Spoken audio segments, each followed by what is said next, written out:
What's up, everybody? Welcome to Podcast Now. I'm Alex, and in this video, I want to talk about everything you need to know going into the Outlast trials. And let's start with some of the more basic information, which includes the release date and other things. So, number one, the game releases in early access, and it starts on May 18th, so just a few days away from now. It's only going to be on Steam and the Epic Game Store, at least to start. The full game is going to launch later on in this year. We don't know a date yet, but probably sometime in the fall. We also know, because of their Twitter, that the game is going to come to consoles, but we don't know which ones, and we don't know when it's going to happen. You can assume it probably happens when the game launches, fully, again, maybe in the fall, but we also don't know which consoles. Are they going to skip last gen, PS4 and Xbox One, maybe only do PS5 and Series S and X? We don't know some of those things. And the final thing we actually don't know is we don't know the price. Players expect it to be somewhere in that $30, $40 range, but it could technically be anything. Could be 20, could be 50.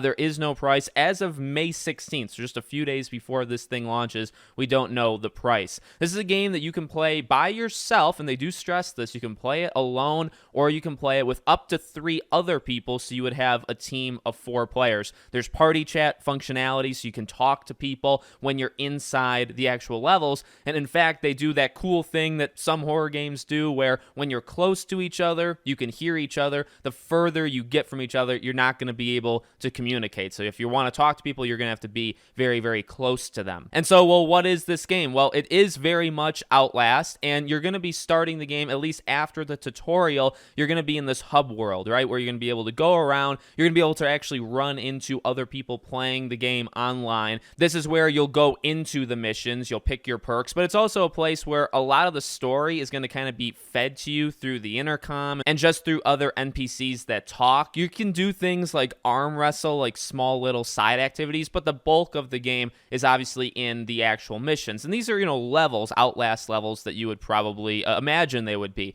So what you do is, again, you pick a perk for your characters. So there's many perks to choose from. Some of them can let you see through walls, like an infrared thing. Some of them have actual mines that you can, destroy the enemies. So there is some strategy and some kind of synchronization. You probably don't want to have exactly the same thing as, everybody else around you. Kind of go into the map or go into the level a little bit more balanced. And then you load up into the missions. Now, the game is pretty similar to Outlast, just again in general. You're going to be able to see in the dark, this time through goggles, but they obviously, much like the cameras in the past game, they do have a battery life, right? So you're going to have to go around and search. And there's a fair amount of searching in this game. You search for health, you can search for batteries, things like that, and you can store it in your inventory. Now, you're only going to have 3 slots in your inventory, so you got to be very careful about what you choose to keep and, not keep. You also have the perk, and it's a rechargeable thing, so some perks you can do, and then they recharge. They take a little bit longer than others, but you have that as well. And when you load up into a mission, you're just given a series of tasks. So you could be asked to find a battery or find a key or find something to open a door or start a generator,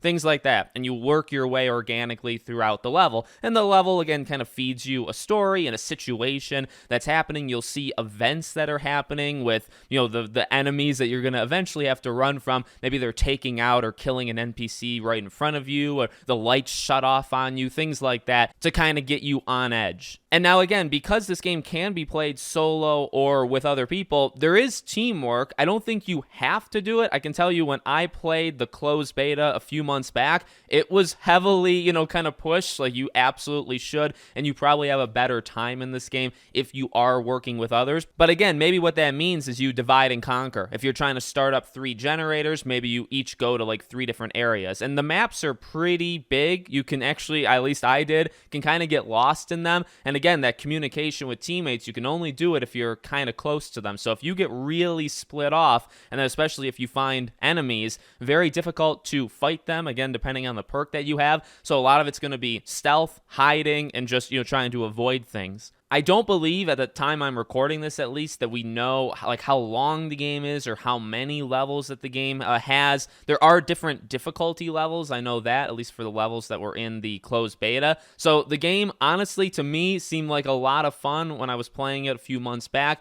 I'm super, super excited. And for those that maybe rightfully so, maybe you're worried, okay, well, this is a multiplayer Outlast game. Does the game work? For me, yes, it was a short period of time. Yes, it wasn't the full-on version. I felt like I literally was in Outlast. I got scared. I think it's terrifying. I think the way they do the environments and just the enemies, it is extremely scary. It's just with more people. But honestly, I think that gives them the ability to make you feel like you're under more pressure, like maybe time things, like, okay, well, you don't have too long to do this or that, or they throw bigger enemies at you, or just, I think, scarier situations. I almost feel like there's more of those kind of shoved in your face because you're playing with other people. So from the short time I played it, I do believe that the horror elements of Outlast do in fact work in a multiplayer setting. Of course, I still want an Outlast 3, but this is what we get for right now. So let me know what you guys think in the comments. Make sure you're subscribed, bell icon turned on, and I hope to see you all on the next one.